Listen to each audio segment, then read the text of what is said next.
بسم اللہ الرحمن الرحیم۔ صرف 5 منٹ کا مدرسہ قرآن و حدیث کی روشنی میں۔ 7واں دن 7 محرم الحرام۔ نمبر 1 اسلامی تاریخ۔ قابیل اور حابیل۔ قابیل اور حابیل حضرت آدم علیہ السلام کے 2 بیٹے تھے۔ دونوں کے درمیان ایک بات کو لے کر جھگڑا ہو گیا۔ قابیل نے حابیل کو قتل کر ڈالا۔ زمین پر یہ پہلی موت تھی اور اس بارے میں ابھی تک آدم علیہ السلام کی شریعت میں کوئی حکم نہیں ملا تھا، اس لیے قابیل پریشان تھا کہ بھائی کی لاش کو کیا کیا جائے۔ اللہ تعالی نے ایک کوے کے ذریعے اس کو دفن کرنے کا طریقہ سکھایا۔ یہ دیکھ کر قابیل کہنے لگا، ہائے افسوس، کیا میں ایسا گیا گزرا ہو گیا کہ اس کوے جیسا بھی نہ بن سکا۔ پھر اس نے اپنے بھائی کو دفن کر دیا۔ یہیں سے دفن کرنے کا طریقہ چلا آ رہا ہے۔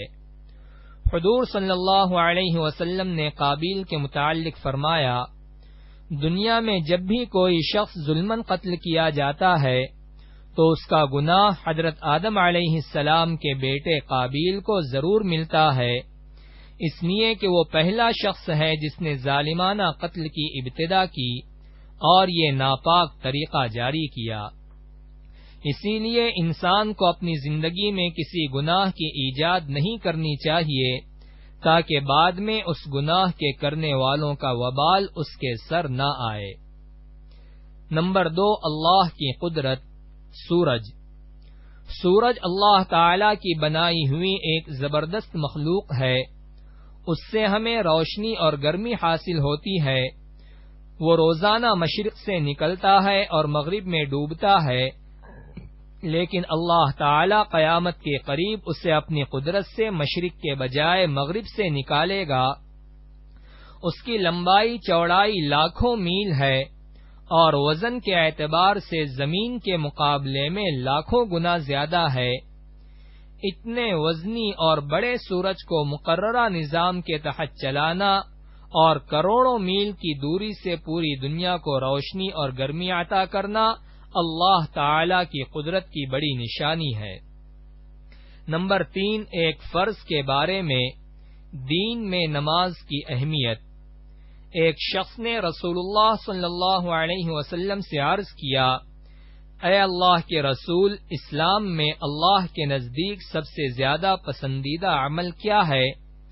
آپ صلی اللہ علیہ وسلم نے فرمایا، نماز کو اس کے وقت پر ادا کرنا، اور جو شخص نماز کو جان بوجھ کر چھوڑ دے اس کا کوئی دین نہیں ہے، اور نماز دین کا ستون ہے۔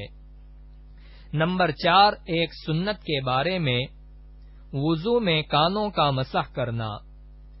حضرت عبداللہ بن عباس رضی اللہ عنہما بیان کرتے ہیں کہ رسول اللہ صلی اللہ علیہ وسلم نے وضو میں اپنے سر مبارک کا مسح فرمایا اور اس کے ساتھ دونوں کانوں کا بھی، اس طریقے پر کہ کانوں کے اندرونی حصے کا شہادت کی انگلیوں سے مسح فرمایا اور باہر کے حصے کا دونوں انگوٹھوں سے۔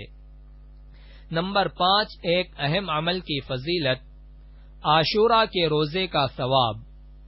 رسول اللہ صلی اللہ علیہ وسلم سے محرم کی 10ویں تاریخ کے روزے کے متعلق پوچھا گیا تو آپ صلی اللہ علیہ وسلم نے فرمایا، یہ روزہ پچھلے سال کے گناہوں کا کفارہ بن جاتا ہے۔ نمبر 6 ایک گناہ کے بارے میں، بلا ضرورت مانگنے کا وبال۔ رسول اللہ صلی اللہ علیہ وسلم نے فرمایا، جس نے سوال کیا حالانکہ اس کے پاس اتنا موجود تھا جس سے اس کی ضرورت پوری ہو سکتی تھی، تو وہ قیامت کے دن اس حال میں آئے گا کہ اس کا چہرہ عیبدار اور اس پر خراش ہوگی۔ نمبر 7 دنیا کے بارے میں، حضور صلی اللہ علیہ وسلم کے گھر والوں کا صبر۔ حضرت ابن عباس رضی اللہ عنہما بیان کرتے ہیں کہ رسول اللہ صلی اللہ علیہ وسلم اور آپ صلی اللہ علیہ وسلم کے گھر والے بہت سی رات بھوکے رہتے تھے۔ ان کے پاس رات کا کھانا بھی نہیں ہوتا تھا، جبکہ ان کا کھانا عام طور سے جو کی روٹی ہوتی تھی۔ نمبر 8، آخرت کے بارے میں پرہیزگار لوگوں کے لیے خوشخبری۔ قرآن میں اللہ تعالی فرماتا ہے، بے شک پرہیزگار لوگ جنت کے باغوں اور چشموں میں ہوں گے۔ ان کو کہا جائے گا کہ تم ان باغوں میں امن و سلامتی کے ساتھ داخل ہو جاؤ، اور ہم ان کے دلوں کی آپسی رنجش کو اس طرح دور کر دیں گے کہ وہ بھائی بھائی بن کر رہیں گے، اور وہ تختوں پر آمنے سامنے بیٹھا کریں گے۔ نمبر 9، طب نبوی سے علاج، دبلے پن کا علاج۔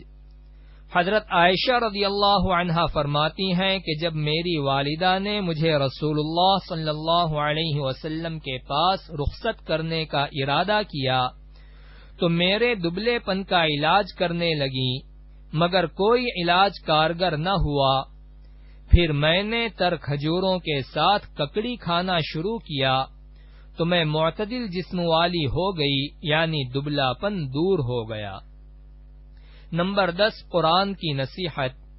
قرآن میں اللہ تعالی فرماتا ہے، کیا یہ لوگ زمین میں چل پھر کر نہیں دیکھتے کہ ان سے پہلے لوگوں کا کیا انجام ہوا؟ اللہ نے ان کو ہلاک کر ڈالا، اور ان کافروں کے لیے بھی اسی قسم کے حالات ہونے والے ہیں، اس لیے کہ اللہ تعالی اہل ایمان کا دوست ہے اور کافروں کا کوئی دوست نہیں ہے۔